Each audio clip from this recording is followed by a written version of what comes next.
Hola, ancianas, ya estamos un día más aquí. Y hoy vengo con un vídeo de los que os gusta. Así, rápido, sencillo, básico, neusiano, que os encanta. Porque es que los vídeos, además, que siempre hago tipo así, siempre se viralizan y siempre os gustan. Yo, de verdad, os gusta más el hate con todo un lápiz. Y a mí hacerlo. No vamos a mentir a nadie ni engañar a nadie. Yo me lo paso bien y me desfogo de la vida. Y hoy tenemos aquí 10 cosas que odio de los libros. Mucho. Y ya está. Y vamos a hablar de esas 10 cosas que odio y punto, y ya está. Y nos reímos un ratico. Y ya, ¿vale? Cosa número 1. Y esta seguro que alguno va a pillar y se va a reír. Traducir del inglés. Es algo que no soporto. Me explico. No soporto y no debería pasar jamás en la vida si tuviéramos un mínimo de decencia. Que libros no escritos originalmente en inglés se traduzcan al castellano para publicarse en España del inglés. O sea, no. Entiendo que es un tema de que te es más fácil, de que no sé qué, de que no sé cuánto. La de siempre. Es que encontrar a alguien que sepa árabe o que sepa chino o que sepa japonés o vietnamita o coreano o no sé qué es más difícil. Y claro, si ya el libro está traducido al inglés, pues es más fácil hacer una traducción del inglés. Ya. Eso lo entendemos todos. Que es más fácil, lo entendemos todos. Pero es un sacrilegio. Personalmente, opino que es un sacrilegio. ¿Vale? ¿Por qué? Porque las lenguas tienen en sí mismas, más allá del estilo narrativo del autor, tienen vida propia. Cada lengua, cada estilo, cada gramática, etcétera, etcétera, tienen vida. Y el inglés es un idioma muy pobre. Es un idioma muy, muy, muy pobre. Entonces, cuando tú haces una traducción de muchos idiomas que hay en el mundo que son muy ricos y muy extensos, y la pasas por el inglés y luego al castellano, estamos perdiendo muchísima historia ahí. Estamos perdiendo riqueza de ese libro. Entonces me tocan los cojones. Efectivamente, por si no lo habéis pillado, es una de las quejas que tengo yo más grandes con los libros las traducciones que ha hecho Blackie Books de La Ilíada de la Odisea, que son 2 obras maravillosas, griegas, que han decidido liberar, como ellos dicen, de traducciones al inglés. Y no puedo con mi vida. Porque ya de por sí, yo no estoy de acuerdo con que se traduzca del inglés ninguna obra. Ninguna. Pero puedo llegar a aceptar que una editorial pequeña, que no puede pagar, que también te digo, al final llega un punto que es en plan, bueno, pues si no puedes pagar a un traductor de coreano porque tal, pues no traduzcas libros del coreano. Hijo mío, es que, lo siento, pero es que al final hay que ser también más coherente. O sea, estamos en un momento editorial que estamos en la mierda. Y luego hay que aceptarlo todo porque es que claro, no tengo dinero, no sé qué. Bueno, pues si no tienes dinero, no traduzcas esa obra. Traduce obras del inglés. Ya está, es que de verdad. Pero bueno, cuando es un idioma así como más, yo qué sé, tal, es como que no me gusta, pero intento ser más abierta. Pero del griego, yo de verdad es que no puedo con mi vida. O sea, no puedo porque es como, tío, de verdad, o sea, el griego y el latín son lenguas hermanas. Son lenguas hermanas. Es hacer una atrocidad, sinceramente. Una atrocidad. Entonces, no puedo. Ya está. Y no. Punto número 2. Reeditar lo mismo 40 veces. No puedo. O sea, yo soy del pensamiento de que tendría que haber una ley en España de que los libros que ya no tienen derechos de autor, no se puede publicar el mismo libro por editoriales diferentes, en 2 años. O sea, por ejemplo, si este año saca, pues eso, Blackie Books saca una edición de La Odisea, hasta dentro de 2 años ninguna editorial en España puede sacar una edición de La Odisea. Punto pelota. Porque es que llega un punto que dices, es que tenemos 37 ediciones de la misma obra en 6 meses. Y dices, ¿estamos locos? O sea, no sé si os fijasteis, pero en el momento en que se rompieron los derechos de Stefan Zweig, o como se diga, que en España los tenía acantilado, hubo una locura de publicación de Stefan Zweig en 3 meses, que es que si no había 40 ediciones diferentes de diferentes libros de Zweig, no había ninguna. En 3 meses. Que dices, mira, ya de por sí, Stefan Zweig no es un superventas. O Es un autor de culto, es un autor reconocido y es un autor bueno, sí, pero no son superventas. Acantilado no se estaba forrando las manos llenas con Stefan Zweig. No estaba vendiendo 5.000 libros al mes de Stefan Zweig. Es que no. Es un clásico con cierto interés y demás, pero ya. ¿A qué cojones me sacas 40 ediciones diferentes de y además encima, entre novela de ajedrez, la carta de una desconocida y 2 o 3 más de estos? Es que estaban las mesas de novedades llenas del mismo libro 40 veces, que es en plan, ¿pero para qué? ¿Para qué? Que ya no hablemos de las ediciones especiales de lo mismo 40 veces. No, que ya estamos hablando de... Yo ya me refiero específicamente a los clásicos, que como ya los derechos de autor están libres, es que se les va la puta cabeza. Yo de verdad, sé que no va a pasar en la vida, pero yo haría una ley del libro que dijera, no. Los derechos de autor son libres, sí, pero en cuanto fulanito, me da igual qué editorial sea, editorial X publica este libro, pues 2 años, ese libro no se puede volver a publicar. Puedes publicar otros del autor, pero ese no. Y así, y que se pusieron en lista de espera, por ejemplo.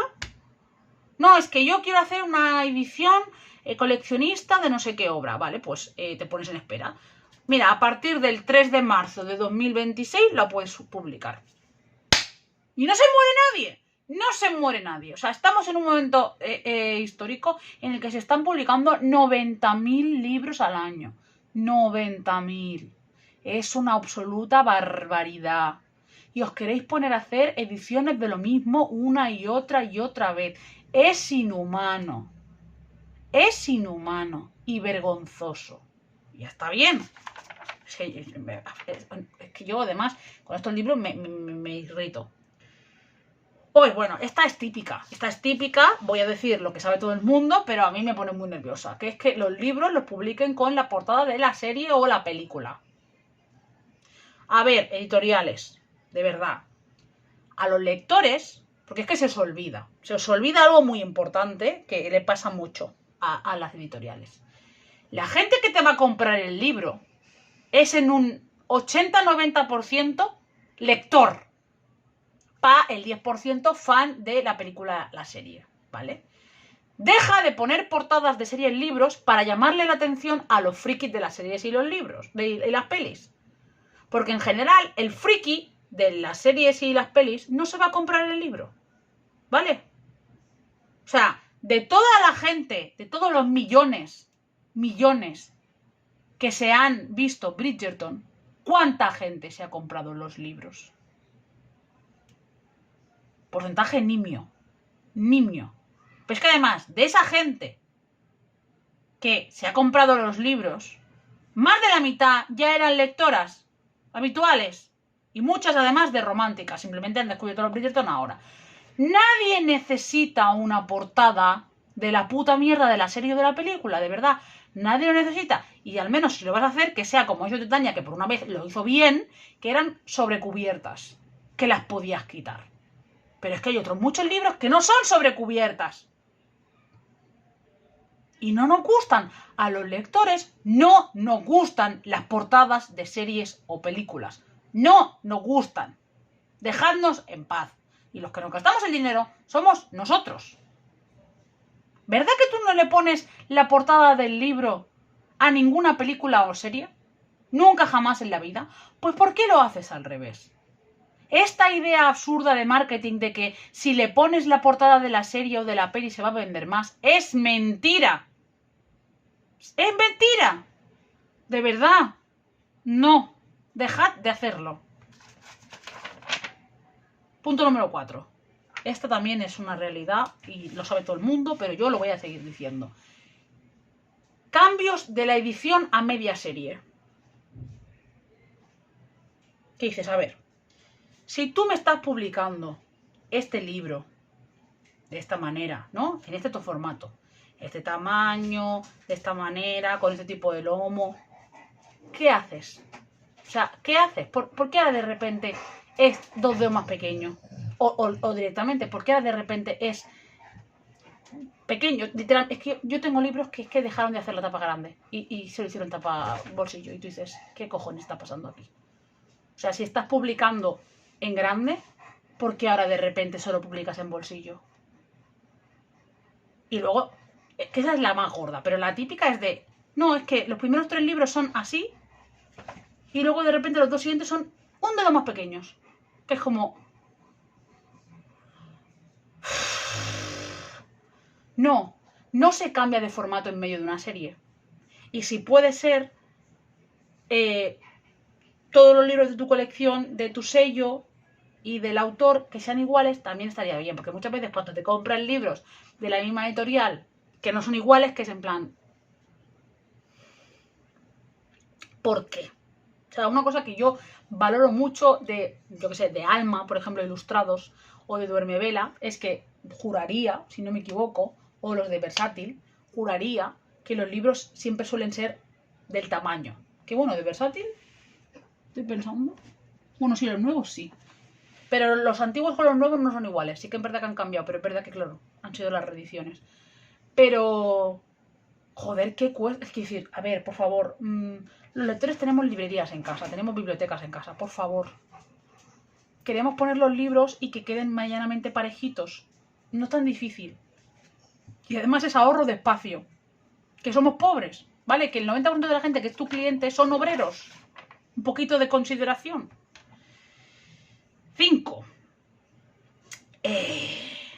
Este me encanta. Que esto también lo hacen con las pelis y las series. Cambios de título que joden la novela o que no tienen sentido. Por ejemplo, ¿por qué cojones todos los libros de Rebeca Yarros se llaman Alas de algo si el único que lleva alas en el nombre es el primero? ¿Qué sentido tiene?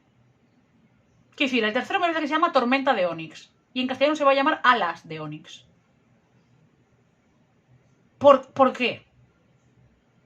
O sea, yo entiendo que, por ejemplo, si el título es una frase hecha en inglés o en coreano o en chino, tú digas, es que si pongo la frase hecha tal cual, no se va a entender. Porque si, por ejemplo, tú pones un libro en español que dices, rómpete una pierna. Tú dices, ¿cómo que rómpete una pierna? ¿Qué cojones? Porque en inglés el break a leg es un poco en plan, mucha mierda. ¿Vale? El mucha mierda nuestro. Vale, eso tiene un sentido. Pero si el libro se llama La muerte a las 12, pon La muerte a las 12. Por favor. ¿Por qué tienen que traducir los títulos tantas veces y tan mal? Aparte de que muchas veces también yo soy del pensamiento de que lo mejor de todo es ser totalmente literal. O sea, que se llame como se llama el original y punto. Pero puestos a cambiarlo a mejor. Quiero decir, hay veces que hay títulos que son muy feos o muy absurdos o que te rompen la novela, que tú dices, a ver, mejor cámbialos. ¿Sabes? O literalmente, yo por ejemplo, una cosa que haría si tuviera los derechos de... Si yo en algún momento de mi vida tengo dinero y creo una editorial, una de las cosas que voy a hacer como loca es traducir a Kenyon. O sea, yo me pelearía con quien fuera por poder publicar a Kenyon, ¿vale? Si yo publicase la saga Cazadores Oscuros en España, si la publicase, los libros no se llamarían como se llaman. Se llamarían con el nombre del protagonista. El primer libro se llamaría Julian de Macedonia. Y el segundo se llamaría Kirian de Tracia. Y el tercero se llamaría Talon de los Porrigantes. Y el cuarto Zarek de Moesia. Y así. Los protagonistas, como el libro de Aquerón, se llama Aquerón. Ni Placeres de la Noche, ni El Beso de la Noche, ni Tu puta madre en Braga. Me parecen unos títulos horribles. Yo pondría el nombre del protagonista, el símbolo del protagonista y unas portadas acordes a eso. Y ya. Y me quedaría a gustísimo. Ya está. Ya está. O sea, si lo vas a cambiar, cámbialo a mejor. Si no, déjalo como está. Déjalo como está. Por favor. Porque con las pelis hacen lo mismo. Hacen unas cosas que tú dices, cuidado. Y encima luego les pagan una miseria a los traductores. O sea, encima lo hacen mal y peor. Bueno, esta también es obvia. Pero obviamente la vamos a decir. Que por cierto, 1, 2, 3, 4, 5, 6, 7, 8, 9, 10. Ah, vale, 6 son 10. Soy retrasado y no sé contar. Había confundido una rayita con otra cosa. Perdón. Número 6. Publicar a gente porque tiene números. Y aquí voy a ser muy clara. Yo entiendo que las editoriales son empresas. Sí. Y que tú como editorial lo que quieres es ganar dinero. Sí. Y por tanto, si hay un influencer o una persona que es escritor, que tiene muchos números, a ti te interesa porque en principio tienes aseguradas más ventas. Sí, o sea, yo eso lo entiendo. Pero es que hemos llegado a un punto en que es más importante tener números que escribir bien. Y eso es una realidad. No empecemos con las milongas de no, es que no sé qué, es que es relativo, es que... No, no es relativo. La única razón por la que Javier Castillo es bestseller es porque tiene números, porque su mujer es quien es y porque lo publica Planeta y tiene un marketing detrás que le da miedo al miedo. Porque Javier Castillo escribe como el culo. Si viviéramos en un momento histórico en que todavía hubiera un mínimo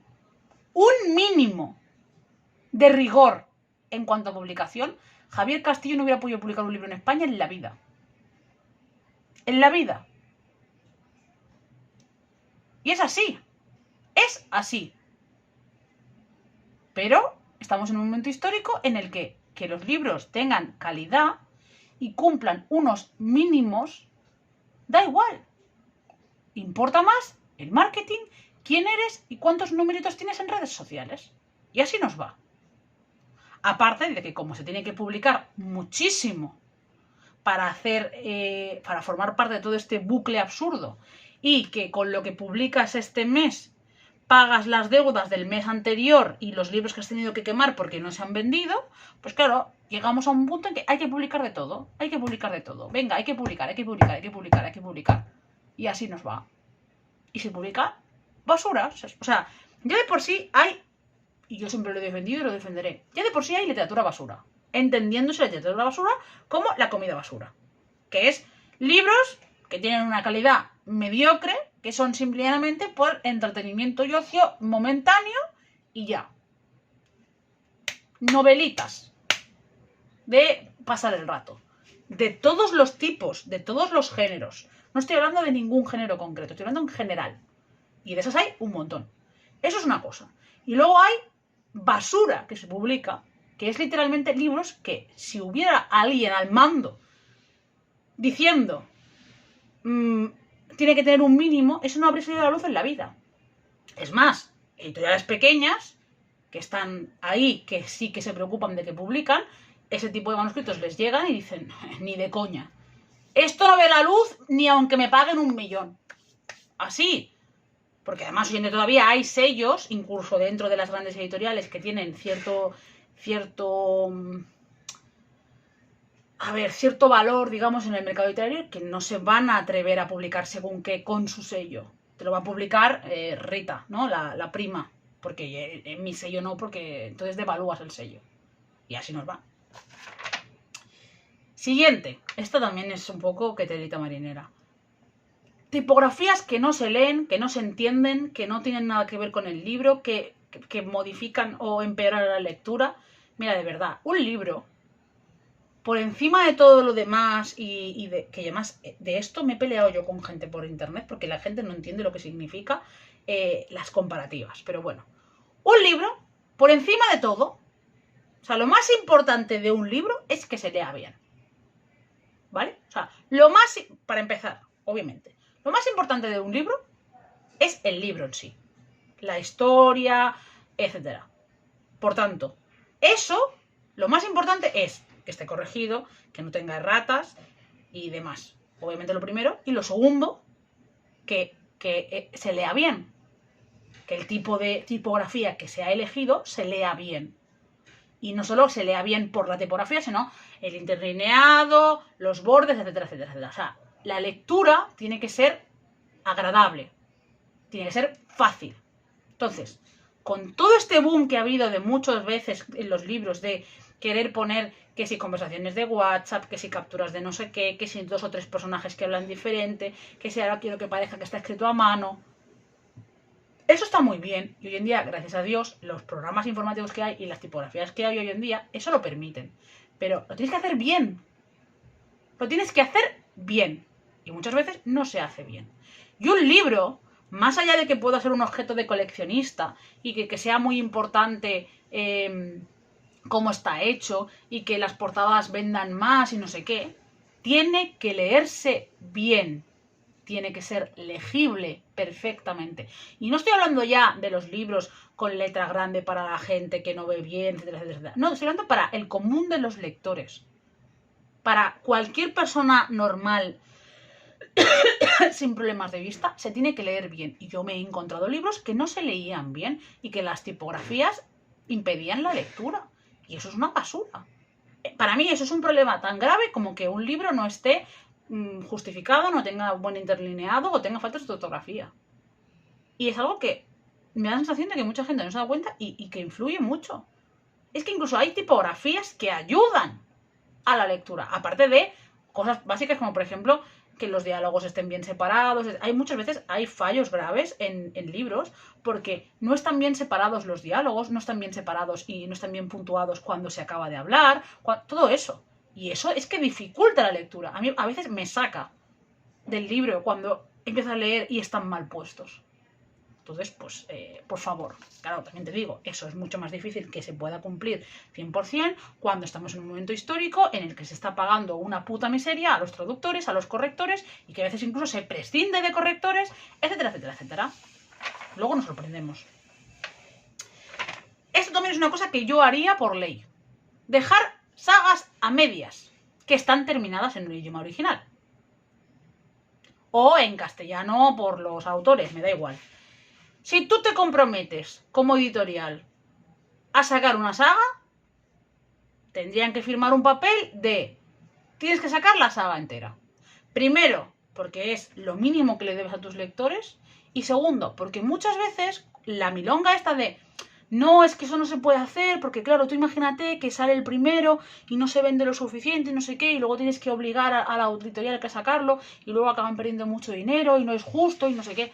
Entre otras muchas cosas, las editoriales muchas veces acaban perdiendo dinero porque empiezan a publicar una saga, el primero vende muchísimo y les va de puta madre, luego el segundo y el tercero ya no, y hacen como Netflix, te la cancelan y de tomar por culo. Si estuviera firmado legalmente que tienen que sacar, ya te digo yo que se preocuparían de hacerle el marketing y de cuidar la saga lo suficiente para poder publicarla entera. Ahora, como no tienes ninguna obligación y puedes dejar a los lectores en bragas porque te la pela, pues claro, a la mínima que no vendes lo que te gusta a ti, te lavas las manos y a correr. Si legalmente estuvieras obligado, no te pasaría. Y que conste que me estoy refiriendo a sagas enteras. No me estoy refiriendo a que, por ejemplo, Rothfuss no acabe o George Martin no acabe y sea culpa de las editoriales. No, estoy hablando de trilogías que están terminadas y no se han publicado. Porque es que el primero se vendió pero el segundo no tanto, pues el tercero ya no lo saco. Y te jodes. Y te quedas ahí. Y ahora, pues no. No, porque además, al final, a muchas editoriales se les olvida de que comen todos los meses por la gente que se deja su dinero. Te debes a la gente. Al final esto es lo mismo que decimos siempre, que jamás me hace mucho de gracia. Todo el mundo dice que los autores se deben a sus fans, que los cantantes se deben a sus fans, que los actores de la televisión y demás se deben a sus fans, pero luego a las editoriales nunca les exigimos nada y nunca les decimos nada, porque pobre gente, porque pobrecitos y porque no sé qué, y hay que lamerles el culo. Mira, no, cariño mío. Las editoriales tienen mucha parte de culpa de cómo está ahora el mundo editorial. Eso es lo primero. Mucha parte de culpa. Obviamente la que más culpa tiene es Planeta, pero en general, lo que ha pasado con muchas tienen mucha culpa. Pero es que aparte, a ellas muchas veces se les olvida que trabajan todos los meses y comen todos los meses por la gente que compra sus libros. Y que tratas a tus lectores como basura, pues es una mierda. Lo que pasa es que la gente tiene muy poco espíritu crítico. Muy poquito. Y para prueba, cualquier cosa que haga Planeta. Planeta lleva liando la parda años. Y Planeta sigue teniendo unas ventas que flipas. Y sigue sacando muchísimo dinero. Y sigue batiendo récords de ventas y de beneficios. ¿Por qué? Porque la gente, entre otras muchas cosas, no tiene espíritu crítico. Ni el lector habitual, ni los influencers.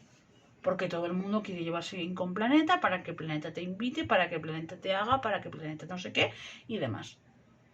Y no, y mientras sigamos dorándole la píldora, lamiéndole las botas, haciendo como que no pasa nada, pues aquí seguiremos. Porque Planeta tiene más de la mitad del pastel él solo, porque además es la única editorial en España que tiene editorial propia, distribuidora propia y librerías propias, porque Casa del Libro es Planeta. Es decir, el 90% de los libros que se venden en Casa del Libro, el 90% no, perdón, de los libros que se venden en Casa del Libro, el 90% del dinero de ese libro se lo queda a Planeta. Porque el 30% va a la editorial, el 30% va a la distribuidora, que es de Planeta, y el 30% va a la librería, que es de Planeta. Y digo el 90 porque en algunos libros será el 93, el 92, porque hay autores que no se llevan el 10%. Y así nos va. Y así nos va. Publicar lo mismo en masa. Y aquí me refiero a un tipo de libro. No me estoy refiriendo a el mismo libro, sino un tipo de libro. Yo entiendo que todos son modas. Eso lo entendemos todos. Pero llega un momento en que se satura el mercado. Es decir, el mercado ya de por sí está saturado. Cuando ya hemos llegado a las novedades de que todos los días salen libros, es infumable. O sea, esto ya es infumable. O sea, todos los días salen libros y no uno o dos. ¿Vale? Entonces, una vez el mercado ya está saturado, si tú además encima sale un libro, como ha pasado ahora, ¿no? Con el Romantasy. Sale un libro de X tipo. ¿Y qué se hace? Vamos a intentar apostar por cosas parecidas o cosas dentro del mismo género, pero diferentes para tal. No. Vamos a sacar 40.000 millones de cosas que son iguales. Y ya está. Y saturas. Saturas el mercado. Obviamente, ¿qué pasa? Que de las, yo qué sé, 300 obras que publicas que son súper parecidas, acaban siendo bestseller 3. Y las otras 297, a los 6 meses no se acuerda de ellas ni su prima. Y en medio de todo eso, todos esos lectores que dicen, bueno, es que a mí este tipo de libros no me gusta. ¿Dónde está el resto? Que, por ejemplo, hoy en día me pasaba mucho. Venían gente a la librería y me decía, es que yo quiero leer fantasía juvenil, pero no Sarah J. Maas. Quiero leer fantasía juvenil, pues como Harry Potter, pues como Cassandra Clare, pues como Percy Jackson.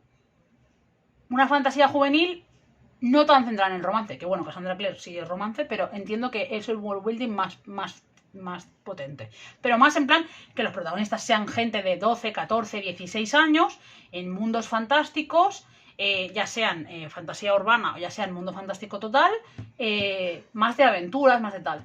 Y tenías que decir, es que de eso que quieres hay A o B, no hay más. Y a veces ni A o B. Porque te ibas a la mesa de fantástico y era todo lo mismo. Todo romántica. Fantasía romántica. Fantasía, o sea, romántica fantasía juvenil. Que no es la misma fantasía que Percy Jackson y Harry Potter. No es lo mismo. Y te puede gustar, claro que sí. O sea, creo que puede haber gente que sea súper fan de Harry Potter, de Percy Jackson y de Sarah J. Maas. Pero habrá mucha gente que te diga, es que a mí no, eso no me interesa. Y tiene todo el derecho del mundo. Pues no. Pero es que en novela negra pasa igual, en novela histórica pasa igual. Es decir, les da por una época. Ahora hay que escribir de romanos. 40.000 libros de romanos. Y tú dices, hostia, es que yo quiero...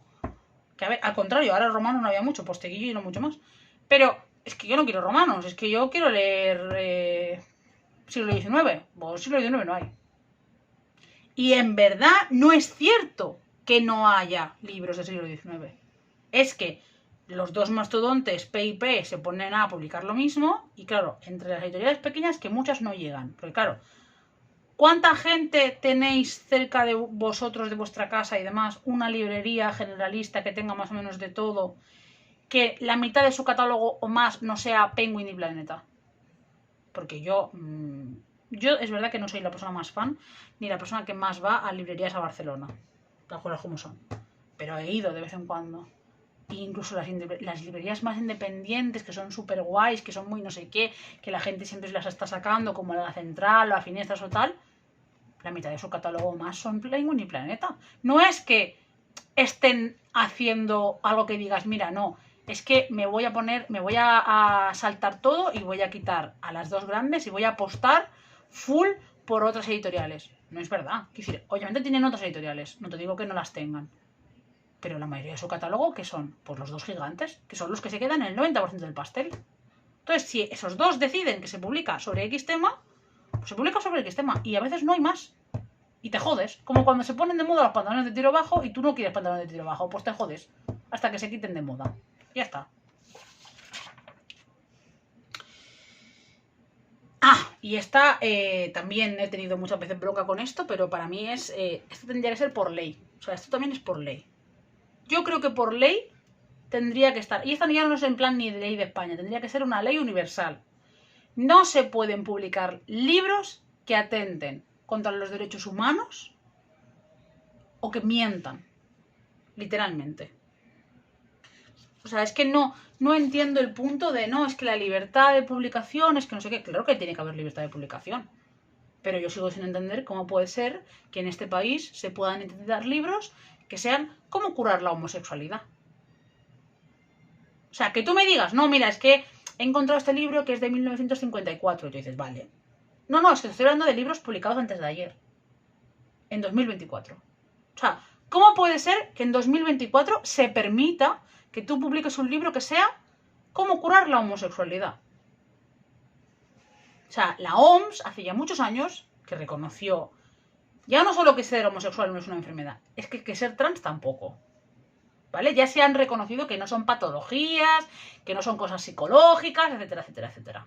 ¿Vale? Ya está. Si ya la OMS ya está, ¿por qué permitimos que una persona publique eso? Pero es que luego además, eso porque me parece lo más grave. El cómo curar la homosexualidad, libros transfobos, etc. O sea, burradas que dices, what? Pero es que luego tenemos libros que mienten. O sea, libros, por ejemplo, ¿cómo curar el cáncer tomando zumo de naranja? Que dices, este libro, aparte de estar mintiendo, es un libro que está poniendo en juego a la salud de gente. O sea, los libros que ponen en juego a la salud de las personas, es que no entiendo por qué se permiten. Es que eso no es libertad de publicación.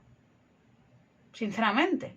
Y luego ya los libros también que mienten, por ejemplo, históricamente. Libros que niegan el Holocausto, libros que te dicen que la Guerra Civil Española fue culpa de los comunistas que estaban destrozando España, libros que dicen que el socialismo es lo que más ha matado en el mundo y te ponen a Hitler en la portada, que tú dices...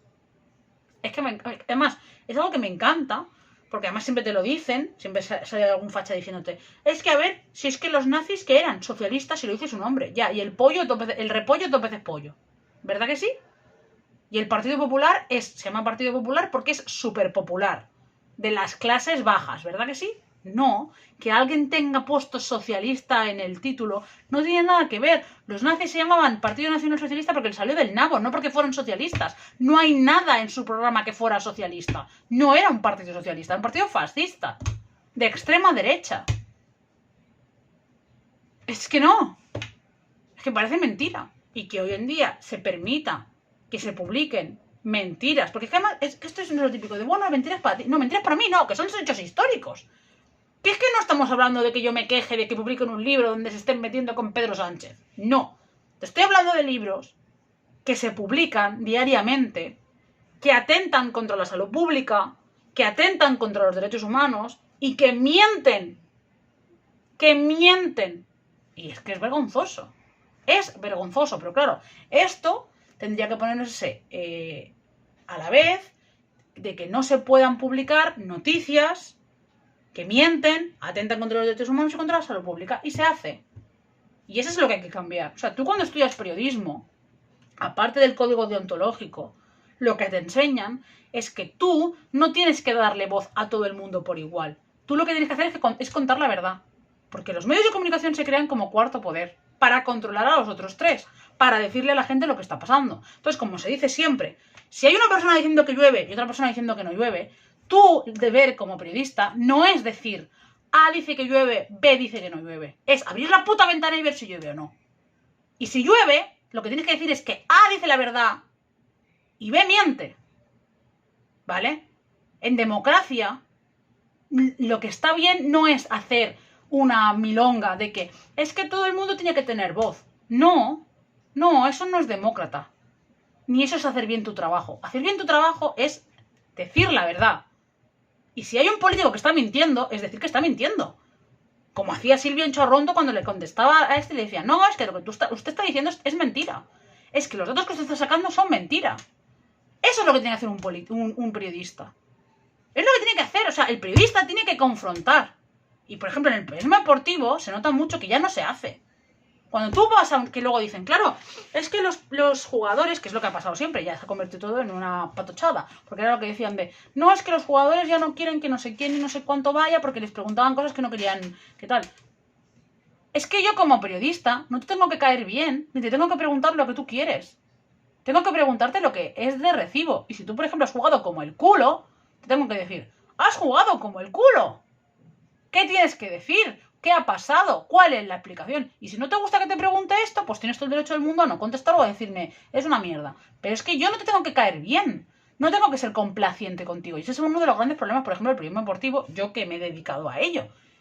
Que es el lameculismo que hay con muchísimos entrenadores y jugadores, y luego el haterismo que hay con otros, y las dobles varas de medir, y el sensacionalismo barato que han convertido el periodismo deportivo en el sálvame.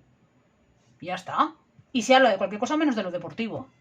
Y es vergonzoso. Es como la puta mierda del mercado de fichajes, que tanto le gusta a la gente. El mercado de fichajes es una basura.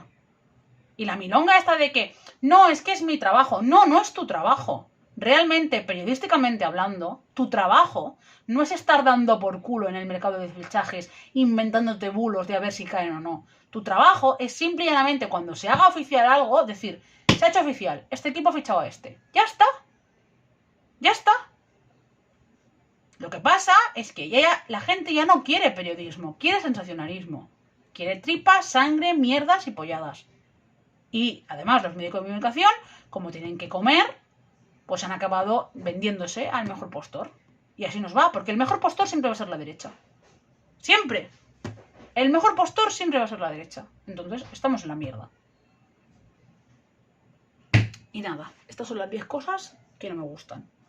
No sé en cuántas coincidiremos. Podéis dejar abajo en cuántas coincidís. Yo qué sé. 5 de 10, 8 de 10, 3 de 10. Y si no me sabéis qué poner, dejar florecicas.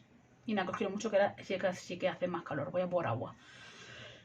Como digo, siempre estoy delante de sangre y de médula. Según la gente, manda, me da tiempo por no sentir y se me flipa. Ya no.